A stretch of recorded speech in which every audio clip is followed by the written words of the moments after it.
श्री राम कृष्ण कहते हैं, जैसे संसारियों में सत्व, रज और तम ये तीनों गुण हैं, भक्ति में भी सत्व, रज और तम तीन गुण हैं। संसारियों का सत्व गुण कैसा होता है जानते हो? घर यहां टूटा है, वहां टूटा है, मरम्मत नहीं कराते।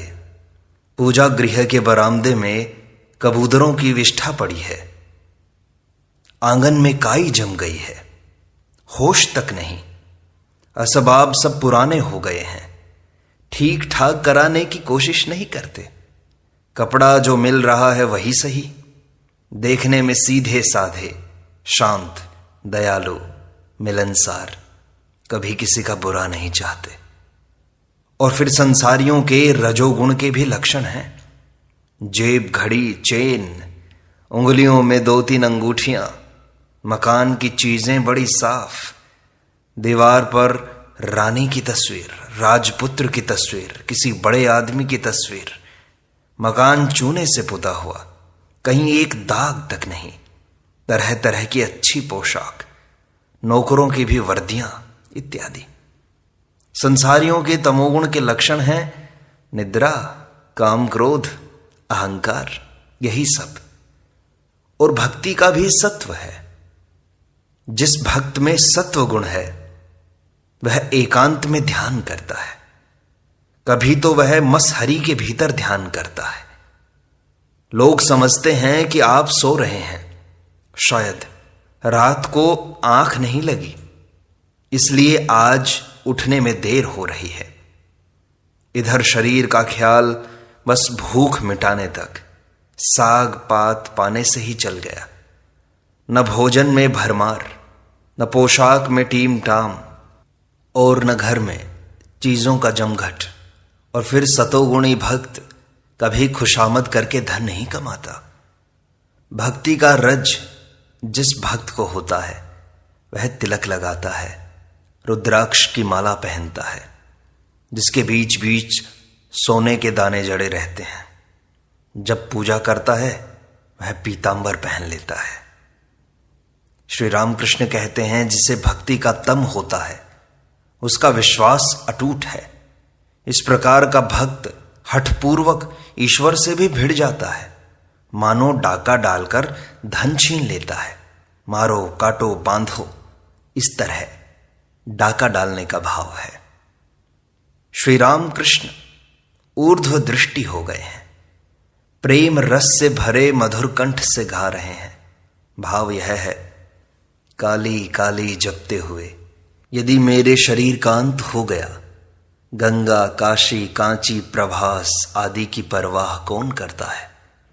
हे काली, तुम्हारा भक्त पूजा, संध्या आदि नहीं चाहता। संध्या खुद उसकी खोज में फिरती है, पर पता नहीं लगा सकती। दया, व्रत, दान आदि पर उसका मन नहीं जाता। मदन के याग यज्ञ ब्रह्ममयी के रक्तिम चरणों में होते हैं। काली के नाम का गुण, जिसे देवादिदेव महादेव 5 मुख से गाते हैं, कौन जान सकता है। श्री राम कृष्ण भावोन्मत्त हो, मानो अग्नि मंत्र से दीक्षित होकर गाने लगे।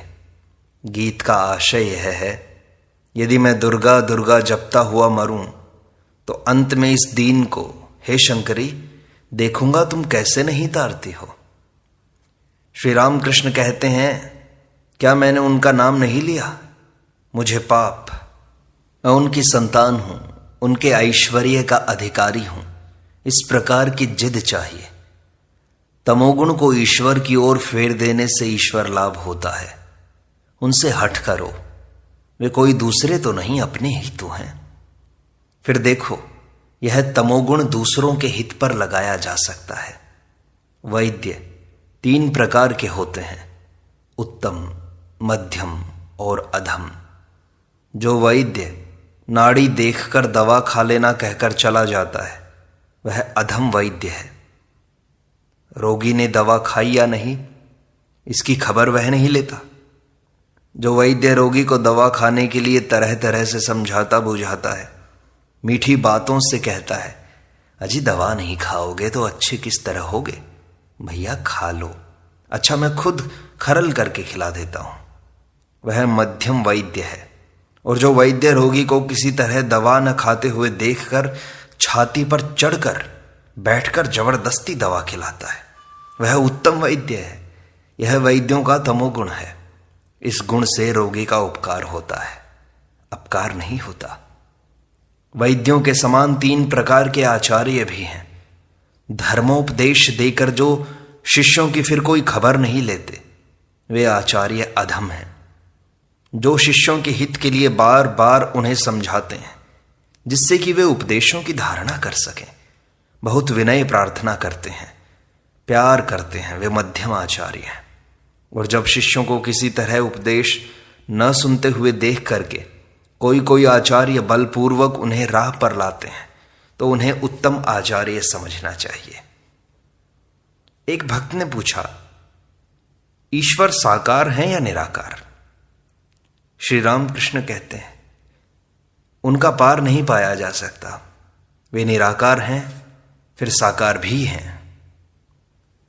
भक्तों के लिए वे साकार हैं। जो ज्ञानी हैं, संसार को जिन्होंने स्वप्नवत मान लिया है, उनके लिए वे निराकार हैं। भक्त का यह विश्वास है कि मैं एक पृथक सत्ता हूं तथा संसार एक पृथक सत्ता। इसलिए भक्त के निकट ईश्वर व्यक्ति के रूप में आते हैं। ज्ञानी जैसे वेदांतवादी सिर्फ नेति नेति विचार करता है। विचार करने पर उसे यह बोध होता है कि मैं मिथ्या हूं, संसार भी मिथ्या स्वप्नवत है। ज्ञानी ब्रह्म को बोध रूप देखता है, परंतु वे क्या हैं यह मुंह से नहीं कह सकता। वे किस तरह हैं जानते हो? मानो सच्चिदानंद समुद्र है जिसकी ओर छोर नहीं। भक्तों के पास वे व्यक्त भाव से कभी कभी साकार रूप धारण करते हैं। ज्ञान सूर्य का उदय होने पर वह बर्फ गल जाती है, तब ईश्वर के व्यक्तित्व का बोध नहीं रह जाता, उनका रूप भी दिखाई नहीं देता। वे क्या हैं मुंह से नहीं कहा जा सकता। कहे कौन? जो कहेंगे वो रहेंगे ही नहीं। उनका मैं तो ढूंढने पर भी नहीं मिलता। विचार करते करते फिर मैं नहीं रह जाता। जब तुम प्याज छीलते हो तब पहले लाल छिलके निकलते हैं, फिर सफेद मोटे छिलके। इसी तरह लगातार छीलते जाओ तो भीतर ढूंढने से कुछ नहीं मिलता। जहां अपना मैं खोजे नहीं मिलता, और खोजे भी कौन? वहां ब्रह्म के स्वरूप का बोध किस प्रकार होता है यह कौन कहे? नमक का एक पुतला समुद्र की थाह लेने गया, समुद्र में ज्यों ही उतरा कि गलकर पानी हो गया। फिर खबर कौन दे, आकर कौन बताए कि समुद्र कितना गहरा है? पूर्ण ज्ञान का लक्षण यह है। पूर्ण ज्ञान होने पर मनुष्य चुप हो जाता है। तब मैं रूपी नमक का पुतला सच्चिदानंद रूपी समुद्र में गलकर एक हो जाता है। फिर जरा भी भेद बुद्धि नहीं रह जाती। विचार करने का जब अंत नहीं होता, तब तक लोग तर्क पर तुले रहते हैं। अंत हुआ कि चुप हो गए। घड़ा भर जाने से, घड़े का जल और तालाब का जल एक हो जाने से फिर शब्द नहीं होता। जब तक घड़ा भर नहीं जाता, शब्द तभी तक होता है। पहले के लोग कहते थे, काले पानी में जहाज जाने से फिर लौट नहीं सकता। मैं मरा कि बला टले। विचार चाहे लाख करो, पर मैं दूर नहीं होता। तुम्हारे और हमारे लिए मैं भक्त हूं, यह अभिमान अच्छा तो है, पर अभिमान तो है। भक्तों के लिए सगुण ब्रह्म है, अर्थात वे सगुण अर्थात मनुष्य के रूप में दर्शन देते हैं। प्रार्थनाओं के सुनने वाले वे ही हैं। तुम लोग जो प्रार्थना करते हो वो उन्हीं से करते हो। तुम लोग न वेदांतवादी हो न ज्ञानी, तुम लोग भक्त हो। साकार रूप मानो चाहे ना मानो, इसमें कुछ हानि नहीं। केवल यह ज्ञान रहने ही से काम होगा कि ईश्वर एक वह व्यक्ति है जो प्रार्थनाओं को सुनता है, सृजन पालन और प्रलय करता है, जिसमें अनंत शक्ति है। भक्ति मार्ग से वे जल्दी मिलते हैं। यही तुम्हारी मान्यता है, यही एक भक्त की मान्यता होती है। एक भक्त ने श्री रामकृष्ण से फिर पूछा, महाराज, ईश्वर को क्या कोई देख सकता है? अगर देख सकता है तो हमें वे क्यों नहीं देखने को मिलते? श्री रामकृष्ण कहते हैं, हां, वे अवश्य देखने को मिलते हैं। साकार रूप देखने में आता है और फिर अरूप भी दिखाई पड़ता है, परंतु यह तुम्हें समझाऊं कैसे? भक्त पूछता है, हम उन्हें किस उपाय से देख सकते हैं? श्री रामकृष्ण कहते हैं, व्याकुल होकर उनके लिए रो सकते हो। लड़के के लिए, स्त्री के लिए, धन के लिए लोग आंसुओं की झड़ी बांध देते हैं, परंतु ईश्वर के लिए कौन रोता है भला? जब तक लड़का खिलौने पर भूला रहता है तब तक मां रोटी पकाना आदि घर गृहस्थी के कामों में लगी रहती है। जब लड़के को खिलौना नहीं सुहाता, उसे फेंक गला फाड़ कर रोने लगता है, तब मां तवा उतार कर दौड़ आती है, बच्चे को गोद में उठा लेती है। भक्त कहता है, महाराज, ईश्वर के स्वरूप पर इतने भिन्न भिन्न मत क्यों हैं? कोई कहता है साकार, कोई कहता है निराकार। फिर साकारवादियों से तो अनेक रूपों की चर्चा सुन पड़ती है। यह गोरख धंधा क्यों रचा है? श्री रामकृष्ण समझाते हैं, जो भक्त जिस प्रकार देखता है वह वैसा ही तो समझाएगा। वास्तव में गोरख धंधा कुछ भी नहीं है। यदि उन्हें कोई किसी तरह एक बार प्राप्त कर सके तो वे सब समझा देते हैं। उस मोहल्ले में गए ही नहीं, कुल खबर कैसे पाओगे? एक कहानी सुनो। एक आदमी शौच के लिए जंगल गया। उसने देखा कि पेड़ पर एक जंतु बैठा है। लौटकर उसने एक दूसरे से कहा, देखो जी, उस पेड़ पर हमने एक लाल रंग का सुंदर जीव देखा है। उस आदमी ने जवाब दिया, जब मैं शौच के लिए गया था तब मैंने भी देखा, पर उसका रंग लाल तो नहीं है, हरा है। तीसरे ने कहा, नहीं जी, हमने भी देखा है, रंग तो पीला है। इसी प्रकार और भी कुछ लोग थे, जिनमें से किसी ने कहा भूरा, किसी ने कहा बैंगनी, किसी ने आसमानी। अंत में लड़ाई ठन गई। तब उन लोगों ने पेड़ के नीचे जाकर देखा। वहां एक आदमी बैठा था। पूछने पर उसने कहा, मैं इसी पेड़ के नीचे रहता हूं। उस जीव को मैं खूब पहचानता हूं।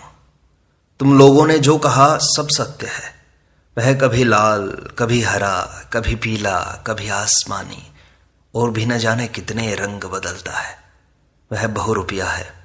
और फिर कभी देखता हूं कि कोई रंग नहीं है उसका। अर्थात जो मनुष्य सर्वदा ईश्वर चिंतन करता है वही जान सकता है कि उनका स्वरूप क्या है। वही मनुष्य जानता है कि वे अनेक रूपों में दर्शन देते हैं, अनेक भावों में दिखाई पड़ते हैं। वे सगुण हैं और निर्गुण भी। जो पेड़ के नीचे रहता है वही जानता है कि उस बहुरूपिये के कितने रंग हैं। फिर कभी कभी तो कोई भी रंग नहीं रहता। दूसरे लोग केवल वाद विवाद करके कष्ट उठाते भर हैं। कबीर कहते थे, निराकार मेरा पिता है, साकार मेरी मां। भक्त को जो स्वरूप प्यारा है उसी रूप से वे दर्शन देते हैं। वे भक्त वत्सल है ना। पुराण में कहा है कि वीर भक्त हनुमान के लिए उन्होंने राम रूप धारण किया था। वेदांत विचार के सामने नाम रूप कुछ नहीं ठहरते। उस विचार का चरम सिद्धांत है ब्रह्म सत्य और नाम रूपों वाला संसार मिथ्या। जब तक मैं भक्त हूं यह अभिमान रहता है, तभी तक ईश्वर का रूप दिखाई देना और ईश्वर के संबंध में व्यक्ति का बोध रहना संभव है। विचार की दृष्टि से देखें तो भक्त के मैं भक्त हूं इस अभिमान ने उसे कुछ दूर कर रखा है। काली रूप या श्याम रूप 3.5 हाथ का इसलिए है कि वह दूर है। दूर होने ही के कारण सूर्य छोटा दिखता है। पास जाओ तो इतना बड़ा मालूम होगा कि उसकी धारणा न कर सकोगे। और फिर काली रूप या श्याम रूप श्याम वर्ण क्यों है? क्योंकि वह भी दूर है। सरोवर का जल दूर से हरा, नीला या काला दिखाई पड़ता है। निकट जाकर हाथ में लेकर देखो, कोई रंग नहीं है। आकाश दूर ही से नीला दिखाई देता है, पास जाकर देखो तो कोई रंग नहीं। इसलिए कहता हूं, वेदांत दर्शन के विचार से ब्रह्म निर्गुण है। उनका स्वरूप क्या है यह मुंह से नहीं कहा जा सकता, परंतु जब तक तुम स्वयं सत्य हो तब तक संसार भी सत्य है। ईश्वर के नाम रूप भी सत्य है। ईश्वर को एक व्यक्ति समझना भी सत्य है। तुम्हारा मार्ग भक्ति मार्ग है, बड़ा अच्छा मार्ग है, सरल मार्ग है। अनंत ईश्वर समझ में थोड़े ही आ सकते हैं, और उन्हें समझने की जरूरत भी क्या है।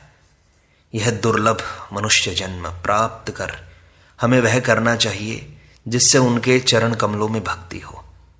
यदि लोटे भर पानी से हमारी प्यास बुझे तो तालाब में कितना पानी है, इसका नापतोल करने की क्या जरूरत है।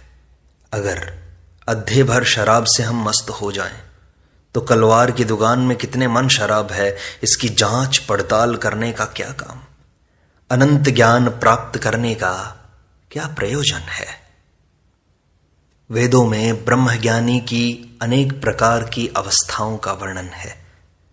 ज्ञान मार्ग बड़ा कठिन मार्ग है। कामिनी कांचन के प्रति आसक्ति का लेश मात्र रहते ज्ञान नहीं होता।